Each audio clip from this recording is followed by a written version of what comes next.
Kemudian bolehkah kita berhutang untuk beli hewan kurban? Ya, kata ulama, berkurban itu hukumnya sunnah muakkadah, artinya bukan wajib. Jangan membebani diri sendiri.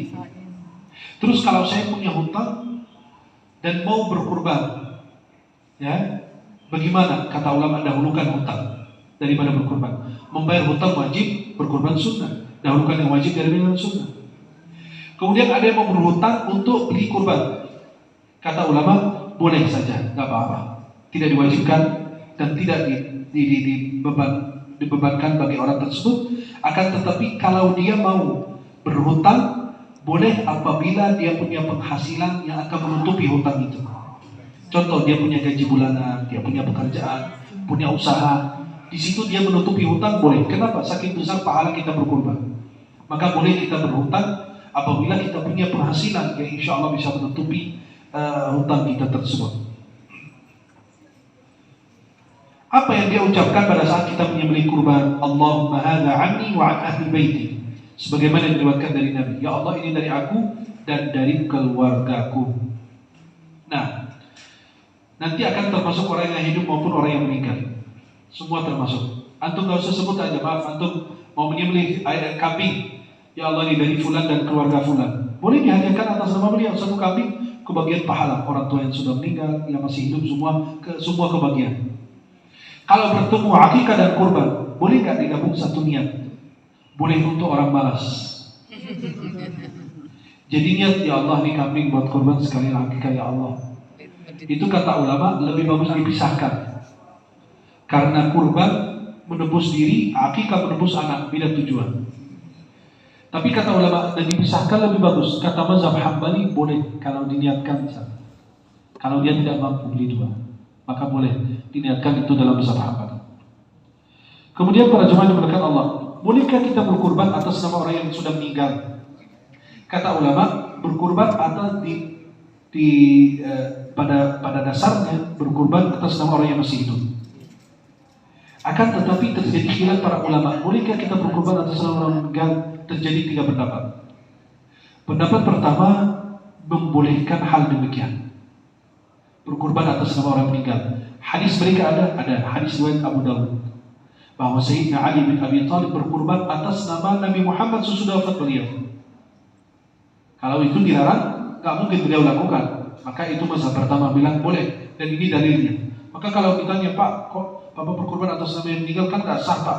Ya, itu bilang karena Sayyidina Ali berkurban atas nama Nabi SAW, dan hadis riwayat Abu Dawud dan Imam Baihaqi. Kemudian pendapat yang kedua, mazhab Syafi'i mengatakan tidak sah berkurban atas nama orang yang meninggal kecuali kalau ada wasiat atau ada nazar. Orang sebelum meninggal itu berwasiat, nah, tahun ini kepingin Bapak berkurban, saya wasiatkan kalian, kalau saya meninggal tolong berkurban. Itu boleh apabila dia ada wasiat atau nazar. Yang ketiga, mazhab Maliki mengatakan hukumnya makruh. Mazhab Maliki mengatakan makruh kalau kita berkurban atas nama orang yang meninggal. Terus di antara 3 mazhab ini yang mana yang benar? Kata ulama, mazhab yang membolehkan kita berkurban atas nama orang yang meninggal.